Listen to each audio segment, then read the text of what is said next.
Hello everyone, welcome to Nanan Academy.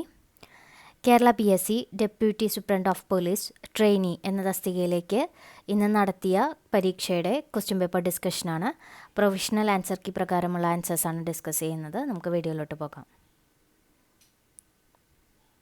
ആദ്യത്തെ ചോദ്യം, ലോകത്തിൻ്റെ വിവിധ ഭാഗങ്ങളിൽ വീശുന്ന കാറ്റുകളെ പരിഗണിക്കുമ്പോൾ താഴെ പറയുന്നവയിൽ ഏതാണ് ശരി? സ്റ്റേറ്റ്മെൻറ്റ് കൊടുത്തിരിക്കുന്നത് സിറോക്കോ എന്നത് സഹാറ മരുഭൂമിയിൽ നിന്ന് കിഴക്കോട്ട് വീശുന്ന മെഡിറ്ററേനിയൻ കടൽ കടന്ന് വീശുന്ന ഒരു ചൂടുള്ള ഈർപ്പം നിറഞ്ഞ കാറ്റാണ്. രണ്ടാമത്തെ പ്രസ്താവന, ബോറ എന്നത് ഹംഗറിയിൽ നിന്ന് ഇറ്റലിയുടെ വടക്ക് ഭാഗത്തേക്ക് വീശുന്ന ഒരു തണുത്തതും വരണ്ടതുമായ കാറ്റാണ്. മൂന്നാമത്തെ പ്രസ്താവന, ആൻഡീസ് പർവ്വതനിരകളുടെ പടിഞ്ഞാറൻ ചെരുവുകളിൽ വീശുന്ന തണുത്തതും വരണ്ടതുമായ കാറ്റാണ് പൂന കാറ്റ്. നാലാമത്തെ സ്റ്റേറ്റ്മെൻറ്റ്, മധ്യ ഫ്രാൻസിലെ പീഠഭൂമിയിൽ നിന്ന് താഴേക്ക് വീശുന്ന വളരെ തണുത്ത കാറ്റാണ് ഹാർമാറ്റൻ. ഇതിൽ താഴെ നൽകിയിരിക്കുന്ന ഓപ്ഷനുകളിൽ ശരിയായ ഉത്തരം തിരഞ്ഞെടുക്കുക. ഈ പറഞ്ഞ സ്റ്റേറ്റ്മെൻറ്റിൽ ഏതാണ് ശരി? കാറ്റുകളെ കുറിച്ചിട്ടുള്ള സ്റ്റേറ്റ്മെൻറ്റാണ്. ഇതിലേതാണ് ശരി എന്നാണ് ചോദ്യം. ഉത്തരം ഓപ്ഷൻ സി ആണ്. 1ഉം 2ഉം മൂന്നാമത്തെ പ്രസ്താവനയും ശരിയാണ്. ഒന്നാമത്തെ പ്രസ്താവനയും രണ്ടാമത്തെ പ്രസ്താവനയും മൂന്നാമത്തെ പ്രസ്താവനയും ശരിയാണ്. ഓപ്ഷൻ സി ആണ് ആൻസർ. രണ്ടാമത്തെ ക്വസ്റ്റ്യൻ, കേരളത്തിലെ നദികളെയും കായലിനെയും പരിശോധിക്കുമ്പോൾ ഈ പ്രസ്താവനകളിൽ ഏതാണ് ശരിയല്ലാത്തത്? പ്രസ്താവന കൊടുത്തിരിക്കുന്നു. ഒന്നാമത്തെ പ്രസ്താവന, കേരളത്തിലെ 44 നദികളിൽ 41 നദികൾ കിഴക്കൻ ഭാഗത്തേക്ക് ഒഴുകുമ്പോൾ 3 നദികൾ പടിഞ്ഞാറൻ തീരത്തേക്ക് ഒഴുകുന്നു. രണ്ടാമത്തെ പ്രസ്താവന, ദേശീയ മാനദണ്ഡങ്ങൾ അനുസരിച്ച് കേരളത്തിൽ 4 ഇടത്തരം നദികളുണ്ട്: ചാലിയാർ, പെരിയാർ, പമ്പ, ഭാരതപ്പുഴ. മൂന്നാമത്തെ പ്രസ്താവന, ചാലിയാർ നദിയുടെ പ്രധാന പോഷക നദികൾ ഇരിങ്ങപ്പുഴ, ചെറുപുഴ, കുറുമ്പംപുഴ എന്നിവയാണ്. നാലാമത്തെ പ്രസ്താവന, 2002 നവംബറിൽ വേമ്പനാട് തടാകത്തെ റാംസർ സൈറ്റായി അംഗീകരിച്ചു. ഇതിൽ തെറ്റായ സ്റ്റേറ്റ്മെൻറ്റ് ഏതാണ് എന്നാണ് ചോദ്യം. ഈ പ്രസ്താവനകളിൽ ഏതാണ് ശരിയല്ലാത്തത്? ഉത്തരം ഓപ്ഷൻ എ. കേരളത്തിലെ 44 നദികളിൽ 41 നദികൾ പടിഞ്ഞാറോട്ടാണ് ഒഴുകുന്നത്, 3 നദികൾ കിഴക്കോട്ട്.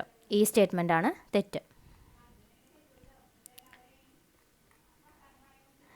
മൂന്നാമത്തെ ചോദ്യം, ഇന്ത്യയുടെ ബഹിരാകാശ ദൗത്യങ്ങളെക്കുറിച്ചുള്ള ഇനി പറയുന്ന പ്രസ്താവനകളിൽ ഏതാണ് തെറ്റ്? ആദ്യത്തെ പ്രസ്താവന, ആഴത്തിലുള്ള ബഹിരാകാശ പര്യവേഷണത്തിനായി ഒരു അത്യാധുനിക ദൂരദർശിനി സൃഷ്ടിക്കുന്നതിനായി India, USA, China, Canada, Japan എന്നിവ തമ്മിലുള്ള ആഗോള സഹകരണമാണ് 30 മീറ്റർ ടെലിസ്കോപ്പ്. ഇതാണ് ഒന്നാമത്തെ പ്രസ്താവന. പ്രസ്താവന ബി, സൂര്യൻ്റെ കൊറോണയെയും സൗരയൂഥത്തിൽ അതിൻ്റെ സ്വാധീനത്തെയും കുറിച്ച് പഠിക്കാൻ രൂപകൽപ്പന ചെയ്ത ഇന്ത്യയിലെ ആദ്യത്തെ ബഹിരാകാശ അധിഷ്ഠിത സൗര നിരീക്ഷണാലയമാണ് ആദിത്യ L1. ഇതാണ് രണ്ടാമത്തെ പ്രസ്താവന. സ്ലിം, ചന്ദ്രനെ അന്വേഷിക്കുന്നതിനുള്ള സ്മാർട്ട് ലാൻഡർ, ചന്ദ്രധ്രുവ പ്രദേശങ്ങൾ പര്യവേഷണ ചെയ്യുന്നതിനുള്ള ഇന്ത്യയും ജപ്പാനും തമ്മിലുള്ള ഒരു സഹകരണ ദൗത്യമാണ്. പ്രസ്താവന സി അതാണ്. പ്രസ്താവന D, Nisar, NASA ISRO synthetic aperture radar ദൗത്യം ഒരു dual frequency synthetic aperture radar ഉപഗ്രഹം വിക്ഷേപിക്കുന്നതിനുള്ള നാസയും ഇസ്രോയും തമ്മിലുള്ള ഒരു സംയുക്ത പദ്ധതിയാണ് നിസാർ എന്ന് പറയുന്നത്. ഈ പ്രസ്താവനകളിൽ ഏത് പ്രസ്താവനയാണ് തെറ്റ്? തെറ്റായ പ്രസ്താവന ഓപ്ഷൻ സി.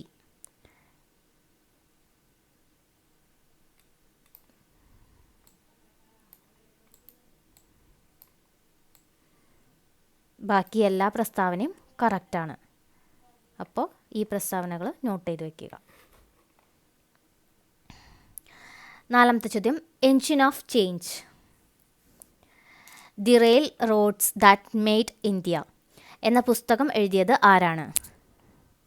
ഉത്തരം ഓപ്ഷൻ സി, ഇയാൻ ജെ കർ. അഞ്ചാമത്തെ ചോദ്യം, എൽ നിനോയെക്കുറിച്ച് താഴെ പറയുന്ന പ്രസ്താവനകളിൽ ഏതാണ് ശരി? ഒന്നാമത്തെ പ്രസ്താവന, മധ്യ കിഴക്കൻ ഉഷ്ണമേഖല പസഫിക് സമുദ്രത്തിലെ സമുദ്രോപരിതല താപനില ഇടയ്ക്കിടെ ചൂടാകുന്നതിലൂടെ കാണപ്പെടുന്ന ഒരു കാലാവസ്ഥ രീതി. എൽനിനോ സംഭവങ്ങൾ, രണ്ടാമത്തെ പ്രസ്താവന, എൽനിനോ സംഭവങ്ങൾ ഏകദേശം 2 മുതൽ 7 വർഷം കൂടുമ്പോൾ ക്രമരഹിതമായി സംഭവിക്കുന്നു. മൂന്നാമത്തെ പ്രസ്താവന, എൽനിനോ കാലയളവിൽ ട്രേഡ് കാറ്റുകൾ ശക്തമാകുന്നു. ഈ പറഞ്ഞ പ്രസ്താവനകളിൽ ഏതാണ് ശരി എന്നുള്ളതാണ് ചോദ്യം. ഉത്തരം ഓപ്ഷൻ എ 1ഉം 2ഉം മാത്രമാണ് ശരി. 6ാമത്തെ ചോദ്യം, ഇന്ത്യയിലെ പെനിൻസുലാർ പീഠഭൂമികളെക്കുറിച്ചുള്ള ഇനി പറയുന്ന പ്രസ്താവനകൾ പരിഗണിക്കുക. താഴെ നൽകിയിരിക്കുന്ന ഓപ്ഷനുകളിൽ നിന്ന് ശരിയായ പ്രസ്താവനകൾ തിരഞ്ഞെടുക്കുക. 1ാമത്തെ സ്റ്റേറ്റ്മെൻറ്റ്, ഇന്ത്യയുടെ ഏറ്റവും വലിയ ഭൗതിക യൂണിറ്റാണ് പെനിൻസുലാർ പീഠഭൂമികൾ. 2ാമത്തെ പ്രസ്താവന, പീഠഭൂമികളുടെ പൊതുവായ ചെരിവ് കിഴക്ക് നിന്ന് പടിഞ്ഞാറോട്ടാണ്. നദീതടങ്ങളും താഴ്വരകളും ഇടകലർന്ന നിരവധി ചെറിയ പീഠഭൂമികളും കുന്നിൻ പ്രദേശങ്ങളും ഇതിൽ അടങ്ങിയിരിക്കുന്നു. ഇതിൽ തന്നിരിക്കുന്നത് പെനിൻസുലാർ പീഠഭൂമികളെ കുറിച്ചിട്ടുള്ള പ്രസ്താവനകളാണ്. ഇതിൽ ശരിയായ പ്രസ്താവന ഏതെന്നുള്ളതാണ് ചോദ്യം. ഉത്തരം ഓപ്ഷൻ ബി 1ഉം 3ഉം.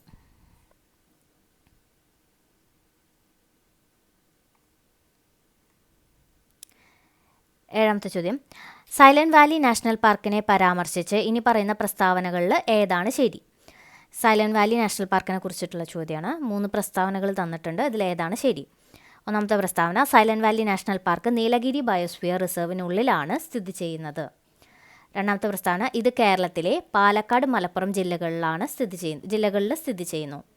3ാമത്തെ സ്റ്റേറ്റ്മെൻറ്റ്, സിംഹവാലൻ കുരങ്ങ്, നീലഗിരി താർ എന്നാണ് ഉദ്ദേശിച്ചുള്ളത്, തുടങ്ങിയ അപൂർവ ഇനങ്ങളുടെ ആവാസ കേന്ദ്രം. ഇതാണ് സൈലന്റ് വാലി നാഷണൽ പാർക്കിനെ കുറിച്ച് തന്നിരിക്കുന്ന 3 സ്റ്റേറ്റ്മെൻറ്റ്സ്. ഇതിൽ ഏതാണ് ശരി? ഉത്തരം ഓപ്ഷൻ ഡി ആണ്. 1ഉം 2ഉം 3ഉം ശരിയാണ്. ഈ 3 സ്റ്റേറ്റ്മെൻറ്റും ശരിയാണ്. 8ാമത്തെ ചോദ്യം, ലോകത്തിലെ ഏറ്റവും ഉയരം കൂടിയ റെയിൽവേ പാലം ഏത് നദിയിലാണ് നിർമ്മിച്ചിരിക്കുന്നത്? ലോകത്തിലെ ഏറ്റവും ഉയരം കൂടിയ റെയിൽവേ പാലം ഏത് നദിയിലാണ് നിർമ്മിച്ചിരിക്കുന്നത്? ഉത്തരം ചിനാബ്. 9ാമത്തെ ചോദ്യം, പരിസ്ഥിതി സുസ്ഥിരതയോടെ ഇന്ത്യ 10% വളർച്ചാ നിരക്ക് കൈവരിക്കാൻ ലക്ഷ്യമിടുന്ന സാഹചര്യത്തിൽ ഏത് പഞ്ചവത്സര പദ്ധതിയുടെ തത്വശാസ്ത്രമാണ് പുനഃപരിശോധിച്ച് പൊരുത്തപ്പെടുത്താൻ ഏറ്റവും അനുയോജ്യം? പരിസ്ഥിതി സുസ്ഥിരതയോടെ ഇന്ത്യ 10% വളർച്ചാ നിരക്ക് കൈവരിക്കാൻ ലക്ഷ്യമിടുന്ന സാഹചര്യത്തിൽ ഏത് പഞ്ചവത്സര പദ്ധതിയുടെ തത്വശാസ്ത്രമാണ് പുനഃപരിശോധിച്ച് പൊരുത്തപ്പെടുത്താൻ ഏറ്റവും അനുയോജ്യം? ഉത്തരം ഓപ്ഷൻ ഡി ആണ്. 11ാം പദ്ധതിയുടെ സമഗ്രവും സുസ്ഥിരവുമായ വളർച്ചയിൽ ശ്രദ്ധ കേന്ദ്രീകരിക്കുന്നു. 9 ആൻസർ ഡി ആണ്.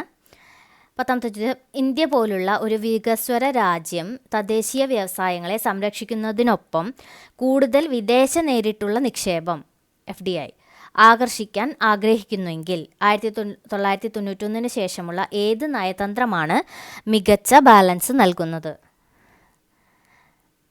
10ാമത്തെ ക്വസ്റ്റ്യൻ്റെ ആൻസർ ഓപ്ഷൻ ബി ആണ്. വ്യക്തമായ FDI പരിധികളും പ്രകടന ആവശ്യകതകളും ഉള്ള സെലക്റ്റീവ് ഉദാരവൽക്കരണം. ഇന്ത്യ പോലുള്ള ഒരു വികസ്വര രാജ്യം തദ്ദേശീയ വ്യവസായങ്ങളെ സംരക്ഷിക്കുന്നതോടൊപ്പം തന്നെ കൂടുതൽ വിദേശ നേരിട്ടുള്ള നിക്ഷേപം ആകർഷിക്കാൻ ആഗ്രഹിക്കുന്നുണ്ടെങ്കിൽ 1991 ശേഷമുള്ള ഏത് നയതന്ത്രമാണ് മികച്ച ബാലൻസ് നൽകുന്നത്? ഓപ്ഷൻ ബി ആണ് ആൻസർ. താഴെ പറയുന്നവയിൽ ഏതാണ് നീതി ആയോഗിൻ്റെ പ്രവർത്തനമല്ലാത്തത്? 11ാമത്തെ ക്വസ്റ്റ്യൻ ആൻസർ ഓപ്ഷൻ സി ആണ്. പരിപാടികൾ നടപ്പിലാക്കുന്നതിനായി മന്ത്രാലയങ്ങൾക്കും സംസ്ഥാനങ്ങൾക്കും ഫണ്ട് അനുവദിക്കുക. ഇത് നീതി ആയോഗിൻ്റെ പ്രവർത്തനം അല്ലാത്തതാണ്. ബാക്കിയെല്ലാം നീതി ആയോഗിൻ്റെ പ്രവർത്തനങ്ങളാണ്.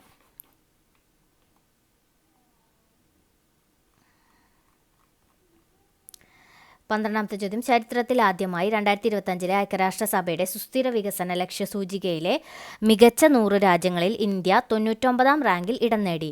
ഇന്ത്യയുടെ വികസനത്തെ മികച്ച 100 സ്ഥാനങ്ങളിലേക്ക് നയിച്ചതിന് ഏത് സുസ്ഥിര വികസന മേഖലകളാണ് ക്രെഡിറ്റ് ചെയ്തിരിക്കുന്നത്? 12ാമത്തെ ക്വസ്റ്റ്യൻ ആൻസർ ഓപ്ഷൻ സി ആണ്. ആരോഗ്യം, ശുദ്ധമായ ഊർജം, ദാരിദ്ര്യ നിർമ്മാർജ്ജനം, ഭവന നിർമ്മാണം. 2025 ഐക്യരാഷ്ട്രസഭയുടെ സുസ്ഥിര വികസന ലക്ഷ്യ സൂചികയിലെ മികച്ച 100 രാജ്യങ്ങളിൽ ഇന്ത്യ 99ാം സ്ഥാനത്തെത്താനുള്ള കാരണത്തിൽ ക്രെഡിറ്റ് ചെയ്തിരിക്കുന്നത് ഏതൊക്കെയാണ്? ആരോഗ്യം, ശുദ്ധമായ ഊർജം, ദാരിദ്ര്യ നിർമ്മാർജ്ജനം, ഭവന നിർമ്മാണം. 13ാമത്തെ ചോദ്യം, ദുരന്ത നിവാരണ സ്ഥാപനത്തിന് കീഴിലുള്ള സംസ്ഥാന ദുരിതാശ്വാസ കമ്മീഷണർ ആരാണ്? Option B additional chief secretary ദുരന്ത നിവാരണം. 14ാമത്തെ ചോദ്യം, കേരളത്തിൽ തദ്ദേശ സ്വയംഭരണ സ്ഥാപനങ്ങൾ സ്ഥാപിക്കുന്നതിന് പ്രാഥമികമായി ഉത്തരവാദിത്തമുള്ള ഭരണഘടനാ ഭേദഗതികൾ ഏതാണ്? ഉത്തരം ഓപ്ഷൻ സി 73ഉം 74ഉം ഭേദഗതികൾ.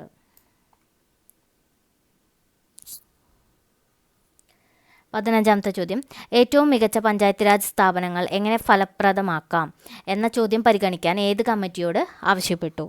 ഉത്തരം എ ഗാഡ്ഗിൽ കമ്മിറ്റി. 16ാമത്തെ ചോദ്യം, കേരളത്തിൽ തദ്ദേശ സ്വയംഭരണ സ്ഥാപനങ്ങൾക്കായി പരിശീലനവും ശേഷി വർദ്ധിപ്പിക്കലും നടത്തുന്ന സ്ഥാപനം ഏതാണ്? ഓപ്ഷൻ ഡി കില. 17ാമത്തെ ചോദ്യം, കേരളത്തിൻ്റെ ആസൂത്രണ ഭരണത്തിൻ്റെ പശ്ചാത്തലത്തിൽ പ്ലാൻ സ്പേസ് സംവിധാനം എന്താണ്? ഓപ്ഷൻ സി ആണ് ആൻസർ. പദ്ധതി നിർവഹണം നിരീക്ഷിക്കുന്നതിനുള്ള ഒരു സംയോജിത MIS. 18ാമത്തെ ചോദ്യം, ദാരിദ്ര്യ നിർമ്മാർജ്ജനം ലക്ഷ്യമിടുന്ന ഏത് മുൻനിര സാമൂഹിക വികസന പദ്ധതിയാണ് കേരളത്തിൽ പരിവർത്തനത്തിൻ്റെ ഉത്തേജകമായി എടുത്തു കാണിക്കുന്നത്? 18 ഓപ്ഷൻ ബി അതിരുകടന്ന ദാരിദ്ര്യ നിർമ്മാർജ്ജന പദ്ധതി. 19ാമത്തെ ചോദ്യം, ആരോഗ്യരംഗത്തെ സുസ്ഥിര വികസന ലക്ഷ്യത്തിൽ ഉയർന്ന പ്രകടനം കൈവരിക്കുന്നതിന് കേരളത്തെ സമ്പന്നമാക്കുന്നതിൽ ഏത് സംരംഭമാണ് കേന്ദ്ര പങ്ക് വഹിച്ചത്? ഉത്തരം ഓപ്ഷൻ ബി.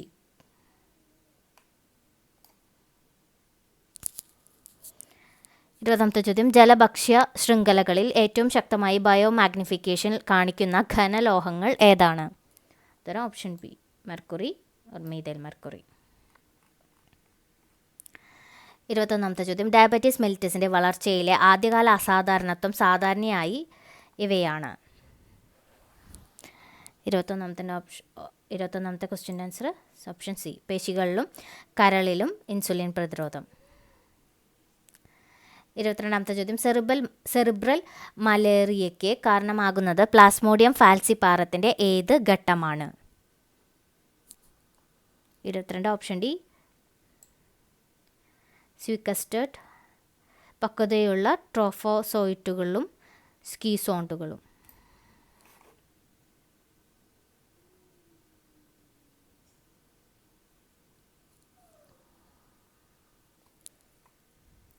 23ാമത്തെ ചോദ്യം, ഒരു രോഗിക്ക് peripheral neuropathy, glossitis, megaloblastic anaemia എന്നിവ അനുഭവപ്പെടുന്നു. ലാബ് പരിശോധനകളിൽ ഉയർന്ന ഹോമോസിസ്റ്റീൻ എന്നാൽ സാധാരണ മീഥൈൽ മെലോണിക് ആസിഡ് കാണിക്കുന്നു. ഏത് പോഷകക്കുറവാണ് ഏറ്റവും സാധ്യത? ഉത്തരം ഓപ്ഷൻ ബി ഫോളേറ്റ്. 24ാമത്തെ ചോദ്യം, മനുഷ്യ രക്തചംക്രമണത്തിൽ ഏറ്റവും കുറഞ്ഞ ആയുസ്സുള്ള കോശങ്ങൾ ഏതാണ്? 24ാമത്തെ question answer option B neutrophils. 25ാമത്തെ ചോദ്യം, ഡെമോക്രാറ്റിക് റിപ്പബ്ലിക് ഓഫ് കോങ്കോയുടെ ഭൂമധ്യരേഖയിൽ 2025 പൊട്ടിപ്പുറപ്പെട്ടത് തുടക്കത്തിൽ ദുരൂഹമായിരുന്നു. പൊട്ടിപ്പുറപ്പെടലിൻ്റെ പ്രധാന കാരണമായി ഒടുവിൽ സ്ഥിരീകരിച്ച രോഗം ഏതാണ്? 25 സി മലേറിയ. 26ാമത്തെ ചോദ്യം, ഇത് കുറച്ച് മാത്സ് ക്വസ്റ്റ്യൻസ് ആണ്.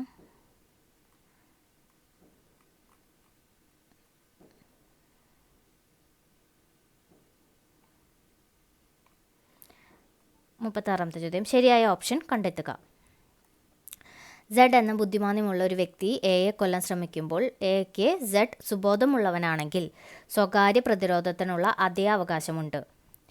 രണ്ടാമത്തെ സ്റ്റേറ്റ്മെൻറ്റ്, വേർപിരിയൽ സമയത്ത് ഭാര്യയുടെ സമ്മതമില്ലാതെ ഭർത്താവ് നടത്തുന്ന ലൈംഗിക ബന്ധത്തെ വേർപിരിയൽ ഉത്തരവ് ഉള്ളപ്പോൾ മാത്രമേ കുറ്റകരമായി കണക്കാക്കാൻ കഴിയൂ. മൂന്നാമത്തെ സ്റ്റേറ്റ്മെൻറ്റ്, പൊതു അധികാരികളുടെ സംരക്ഷണം തേടാൻ സമയമുള്ള സന്ദർഭങ്ങളിൽ സ്വകാര്യ പ്രതിരോധത്തിന് അവകാശമില്ല. ഇതിൽ ശരിയായ ഓപ്ഷൻ ഏതാണ് എന്നുള്ളതാണ് ചോദ്യം. 36ാമത്തെ ക്വസ്റ്റ്യൻ ആൻസർ ഓപ്ഷൻ സി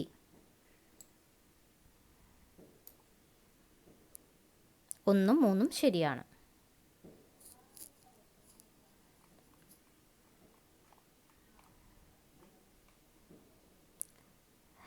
37ാമത്തെ ചോദ്യം, BNSSൻ്റെ ഏത് വ്യവസ്ഥയാണ് വാറൻ്റ് ഇല്ലാതെ പോലീസിനെ അറസ്റ്റ് ചെയ്യാൻ കഴിയുന്ന വ്യവസ്ഥകൾ വിശദീകരിക്കുന്നത്? ഉത്തരം option D section 35.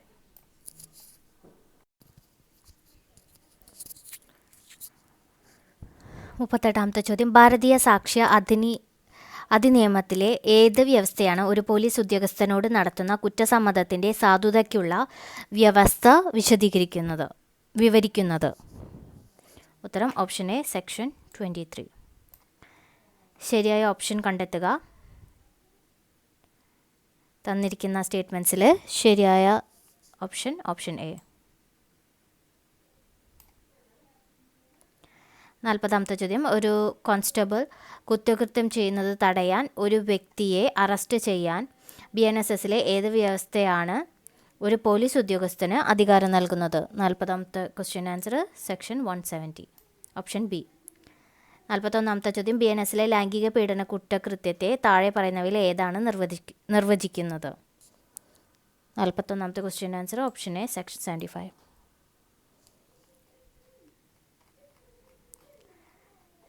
42ാമത്തെ question answer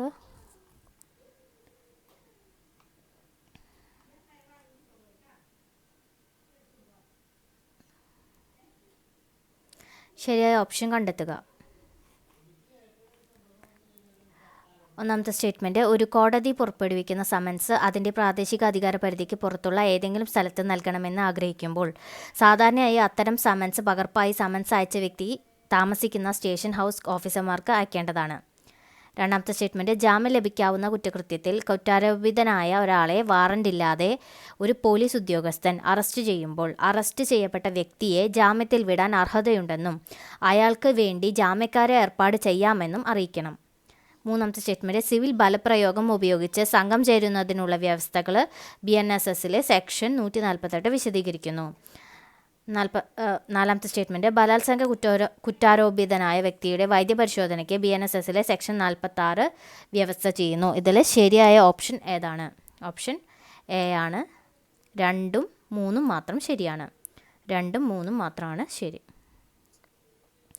42ാമത്തെ question answer A. 43ാമത്തെ question. ശരിയായ ഓപ്ഷൻ കണ്ടെത്തുക.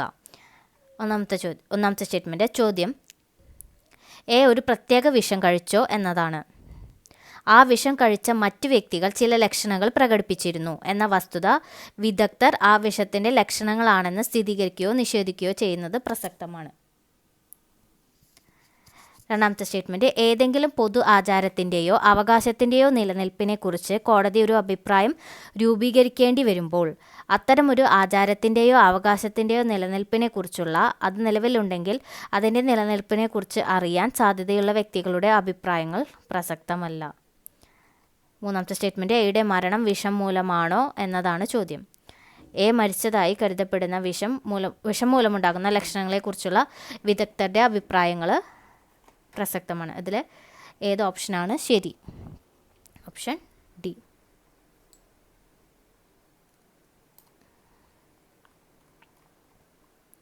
44ാമത്തെ ചോദ്യം. കേസിൻ്റെ വസ്തുതകളും സാഹചര്യങ്ങളും പരിചയമുള്ള ഏതൊരു വ്യക്തിയെയും വാമൊഴിയായി പരിശോധിക്കാൻ ഒരു പോലീസ് ഉദ്യോഗസ്ഥന് അധികാരം നൽകുന്ന BNSന്റെ ഏത് വ്യവസ്ഥയാണ്? 44, ഓപ്ഷൻ സി. 45ാമത്തെ ചോദ്യം. മരണകാരണത്തെക്കുറിച്ച് മജിസ്ട്രേറ്റ് അന്വേഷണം നടത്തുന്നതിനുള്ള നടപടിക്രമം താഴെ പറയുന്നവയിൽ ഏതാണ് നൽകുന്നത്? 45ാമത്തെ ക്വസ്റ്റ്യൻ ആൻസർ BNSSലെ സെക്ഷൻ 196. ശരിയായ ഓപ്ഷൻ കണ്ടെത്തുക. 46ാമത്തെ ക്വസ്റ്റ്യൻ്റെ ആൻസർ ഓപ്ഷൻ സി. 1ഉം 2ഉം മാത്രം ശരിയാണ്. ഒരു കാരിക്കേച്ചർ ഒരു രേഖയാണ്. ഏതൊരു വ്യക്തിയും ബോധവാന്മാരായിരിക്കുമ്പോൾ ഏതൊരു മാനസികാവസ്ഥയും വസ്തുതയായി കണക്കാക്കപ്പെടുന്നു.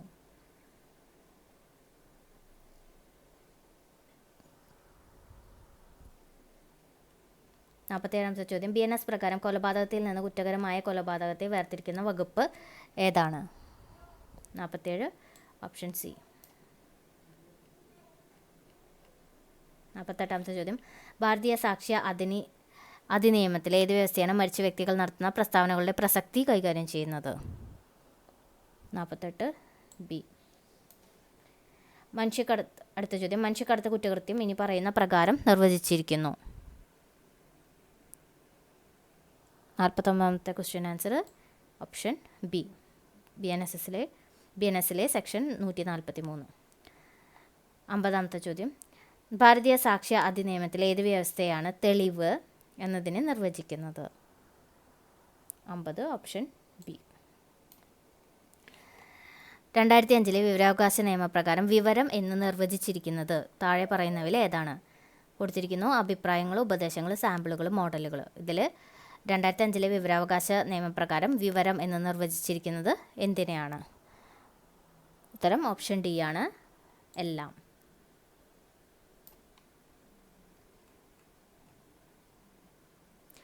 52ാമത്തെ ചോദ്യം, താഴെ പറയുന്നവയിൽ ഏതാണ് 2005 വിവരാവകാശ നിയമത്തിലെ സെക്ഷൻ 1A ശരിയായ പതിപ്പ് ഏതാണ്? 52ാമത്തെ ക്വസ്റ്റ്യൻ്റെ ആൻസർ ഓപ്ഷൻ ബി ആണ്. 53ാമത്തെ ചോദ്യം, സെക്ഷൻ 11 പ്രകാരം ഏതെങ്കിലും മൂന്നാം കക്ഷിക്ക് രേഖാമൂലമുള്ള നോട്ടീസ് നൽകാൻ കേന്ദ്ര പബ്ലിക് ഇൻഫർമേഷൻ ഓഫീസർക്ക് എത്ര സമയം നൽകിയിട്ടുണ്ട്? 53ാമത്തെ ക്വസ്റ്റ്യൻ്റെ ആൻസർ എ, 5 ദിവസം. 54ാമത്തെ ചോദ്യം, ഇന്ത്യൻ ഭരണഘടനയുടെ പശ്ചാത്തലത്തിൽ താഴെ പറയുന്ന പ്രസ്താവനകളിൽ ഏതാണ് ശരി? ഇന്ത്യൻ ഭരണഘടനയുടെ പശ്ചാത്തലത്തിൽ താഴെ പറയുന്ന പ്രസ്താവനകളിൽ ഏതാണ് ശരി? ആദ്യത്തെ സ്റ്റേറ്റ്മെൻറ്റ്, ഒരു വിദേശ സംസ്ഥാനത്തിൽ നിന്നും ഒരു ഇന്ത്യൻ പൗരനും ഒരു പദവിയും സ്വീകരിക്കാൻ പാടില്ല. രണ്ടാമത്തെ സ്റ്റേറ്റ്മെൻറ്റ്, സംസ്ഥാനം നൽകുന്ന ഒരു പദവിയിൽ ഒരു സൈനിക പദവിയുടെ സ്വഭാവത്തിൽ വിലക്കില്ല. മൂന്നാമത്തെ സ്റ്റേറ്റ്മെൻറ്റ്, സൈനികമോ അക്കാദമിക് പദവിയോ അല്ലാത്ത ഒരു പദവിയും സംസ്ഥാനം നൽകുന്നതല്ല. 54ാമത്തെ ക്വസ്റ്റ്യൻ്റെ ആൻസർ ഓപ്ഷൻ ഡി.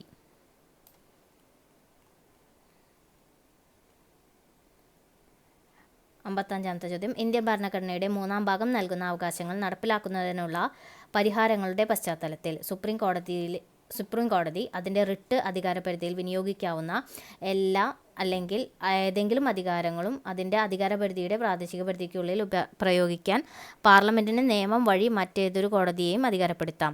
ഇന്ത്യൻ ഭരണഘടനയുടെ ഏത് വ്യവസ്ഥയാണ് ഇതിനായി വ്യവസ്ഥ ചെയ്യുന്നത്? 55ാമത്തെ ക്വസ്റ്റ്യൻ ആൻസർ ഓപ്ഷൻ സി. 56ാമത്തെ ചോദ്യം, രാഷ്ട്രം നിരന്തരം ഉയർന്ന തലത്തിലുള്ള പരിശ്രമത്തിലേക്കും നേട്ടത്തിലേക്കും ഉയരുന്നതിന് വ്യക്തിഗതവും കൂട്ടായതുമായ പ്രവർത്തനത്തിൻ്റെ എല്ലാ മേഖലകളിലും മികവ് പുലർത്താൻ പരിശ്രമിക്കേണ്ടത് പൗരൻ്റെ കടമയാണെന്ന് ഇന്ത്യൻ ഭരണഘടനയുടെ ഏത് വ്യവസ്ഥ അനുശാസിക്കുന്നു? 56ാമത്തെ ക്വസ്റ്റ്യൻ ആൻസർ ഓപ്ഷൻ സി.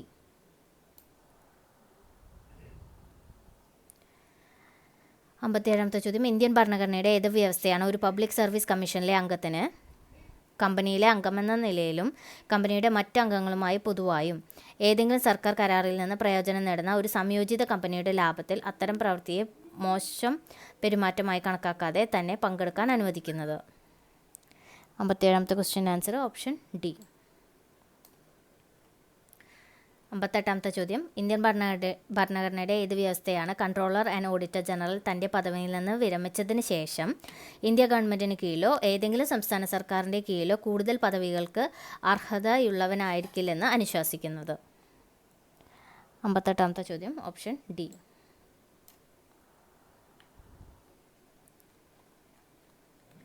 59ാമത്തെ ചോദ്യം, ദേശീയ പട്ടികജാതി കമ്മീഷൻ്റെ പശ്ചാത്തലത്തിൽ താഴെ പറയുന്ന പ്രസ്താവനകളിൽ ഏതാണ് ശരി? ഈ തന്ന പ്രസ്താവനകൾ ഏതാണ് ശരി? ഉത്തരം ഓപ്ഷൻ ഡി ആണ്. 60ാമത്തെ ചോദ്യം, താഴെ പറയുന്ന വ്യവസ്ഥകളിൽ ഏതിൻ്റെ അടിസ്ഥാനത്തിലാണ് പഞ്ചായത്തുകളുടെ സാമ്പത്തിക സ്ഥിതി അവലോകനം ചെയ്യുന്നതിനായി ഒരു സംസ്ഥാന ഗവർണർ ഒരു ധനകാര്യ കമ്മീഷൻ രൂപീകരിക്കേണ്ടത്?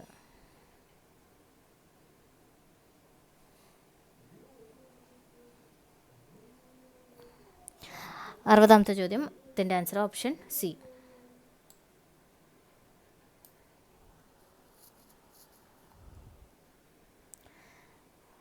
61ാമത്തെ ചോദ്യം, വിവരസാങ്കേതിക നിയമത്തിലെ സെക്ഷൻ 43A പ്രകാരം ഒരു കോർപ്പറേറ്റ് ഇനി പറയുന്ന സാഹചര്യങ്ങൾ നഷ്ടപരിഹാരം നൽകാൻ ബാധ്യസ്ഥനാണ്?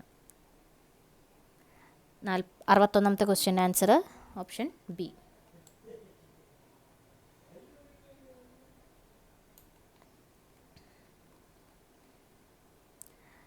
62ാമത്തെ ചോദ്യം, ഇൻഫർമേഷൻ ടെക്നോളജി ആക്ടിലെ സെക്ഷൻ 66B പ്രകാരം ഒരു വ്യക്തി ഇനി പറയുന്ന സാഹചര്യങ്ങളിൽ ശിക്ഷിക്കപ്പെടും? സാഹചര്യങ്ങൾ കൊടുത്തിരിക്കുന്നത് എ, അനുവാദമില്ലാതെ ഒരാളുടെ ഇമെയിൽ അക്കൗണ്ട് ഹാക്ക് ചെയ്യുന്നു. രണ്ടാമത്തെ സ്റ്റേറ്റ്മെൻറ്റ്, ഇലക്ട്രോണിക് രീതിയിൽ അശ്ലീല വസ്തുക്കൾ കൈമാറുന്നു. സി, മോഷ്ടിക്കപ്പെട്ടതായി അറിഞ്ഞോ വിശ്വസിക്കാൻ കാരണമുണ്ടായോ മോഷ്ടിക്കപ്പെട്ട ഏതെങ്കിലും കമ്പ്യൂട്ടർ ഉറവിടമോ ആശയവിനിമയ ഉപകരണമോ സത്യസന്ധതയില്ലാതെ സ്വീകരിക്കുകയോ കൈവശം വയ്ക്കുകയോ ചെയ്യുക. ഓപ്ഷൻ ഡി, ഉപയോക്തൃ ഡാറ്റ ശേഖരിക്കുന്നതിനായി ഒരു വ്യാജ വെബ്സൈറ്റ് സൃഷ്ടിക്കുന്നു. ഇതിൽ 66B പ്രകാരം, ഇൻഫർമേഷൻ ടെക്നോളജി ആക്ടിലെ സെക്ഷൻ 66B പ്രകാരം ഏത് സാഹചര്യങ്ങളിലാണ് ശിക്ഷിക്കപ്പെടുന്നത്? ഉത്തരം ഓപ്ഷൻ സി ആണ്. 63ാമത്തെ ചോദ്യം, 2000 ഇൻഫർമേഷൻ ടെക്നോളജി ആക്ടിലെ സെക്ഷൻ 67B പ്രകാരം കുട്ടികളെ ലൈംഗികമായി പ്രകടമാക്കുന്ന പ്രവൃത്തികൾ ഇലക്ട്രോണിക് രൂപത്തിൽ പ്രസിദ്ധീകരിക്കുകയോ പ്രക്ഷേപണം ചെയ്യുകയോ ചെയ്തതിന് ആദ്യമായി ചെയ്യുന്ന കുറ്റകൃത്യത്തിനുള്ള ശിക്ഷ എന്താണ്? 63ാമത്തെ ക്വസ്റ്റ്യൻ്റെ ആൻസർ ഓപ്ഷൻ ബി. 64ാമത്തെ ചോദ്യം, സൈബർ കുറ്റകൃത്യ അന്വേഷണങ്ങളിൽ ഉപയോഗിക്കുന്ന IPDRൻ്റെ പൂർണ്ണരൂപം എന്താണ്? 64 option C. Internet protocol detail report. 65ാമത്തെ ചോദ്യം, സൈബർ അന്വേഷണത്തിൽ തത്സമയ ഫോറൻസിക്കിൻ്റെ ഉദ്ദേശത്തെ തഴി പറയുന്നതിൽ ഏതാണ് നന്നായി വിവരിക്കുന്നത്? 65ാമത്തെ ക്വസ്റ്റ്യൻ്റെ ആൻസർ ഓപ്ഷൻ സി. 66ാമത്തെ ചോദ്യം, ഒരു സ്റ്റാറ്റിക് IP വിലാസത്തെ എങ്ങനെയാണ് ഏറ്റവും നന്നായി വിവരിക്കുന്നത്? 66 ഓപ്ഷൻ ഡി ആണ് ആൻസർ. 67ാമത്തെ ക്വസ്റ്റ്യൻ, ഡൂസ് ആക്രമണങ്ങൾ വികസിപ്പിക്കുക.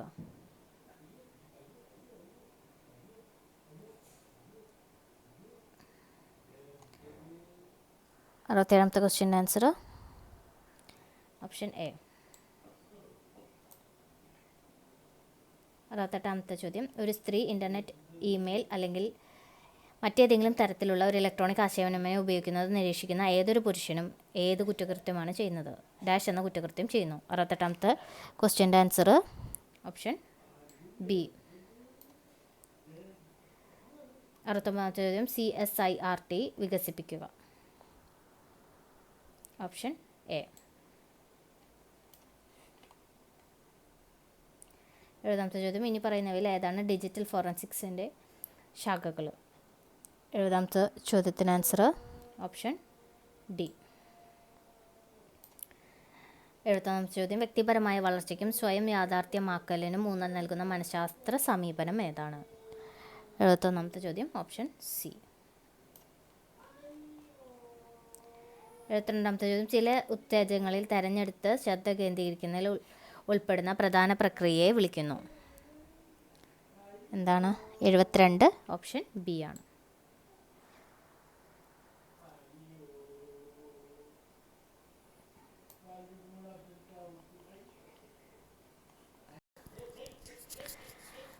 73ാമത്തെ ചോദ്യം, ഗസ്റ്റാൾട്ട് സൈക്കോളജിയെക്കുറിച്ചുള്ള ഇനി പറയുന്ന പ്രസ്താവനകളിൽ ഏതാണ് ശരി? 73ാമത്തെ ചോദ്യത്തിൻ്റെ ആൻസർ ഓപ്ഷൻ സി. 74ാമത്തെ ക്വസ്റ്റ്യൻ ആൻസർ, മുൻവിധിയെയും വിവേചനത്തെയും കുറിച്ചുള്ള ഏത് പ്രസ്താവന ശരിയാണ്? 74ാമത്തെ question answer option C.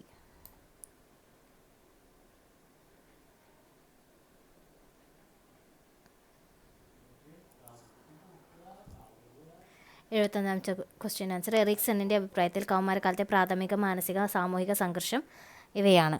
75ാമത്തെ question answer option D, identity versus role ആശയക്കുഴപ്പം. 76ാമത്തെ ചോദ്യം, മനഃശാസ്ത്രത്തിൽ മോഡലിങ്ങിനെ ഏറ്റവും നന്നായി ഉദാഹരണമാക്കുന്നത് ഏതാണ്? 76 ഓപ്ഷൻ ബി.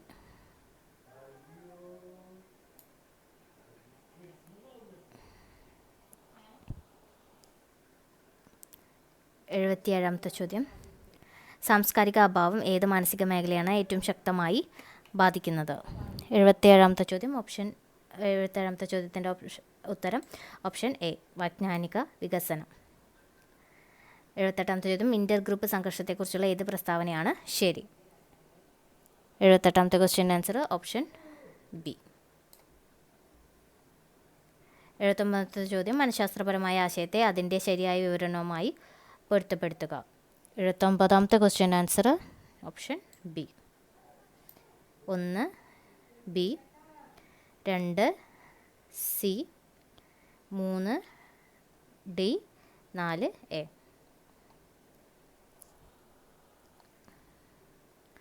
80ാമത്തെ ചോദ്യം, സൈദ്ധാന്തികനെ അവരുടെ സമ്പന്നവുമായി പൊരുത്തപ്പെടുത്തുക. 80ാമത്തെ ചോദ്യത്തിൻ്റെ answer option D. 1 C, 2 A, 3 B, 4 D. ഇനിയുള്ളത് ഇംഗ്ലീഷ് ക്വസ്റ്റ്യൻസും മലയാളം ക്വസ്റ്റ്യൻസുമാണ്.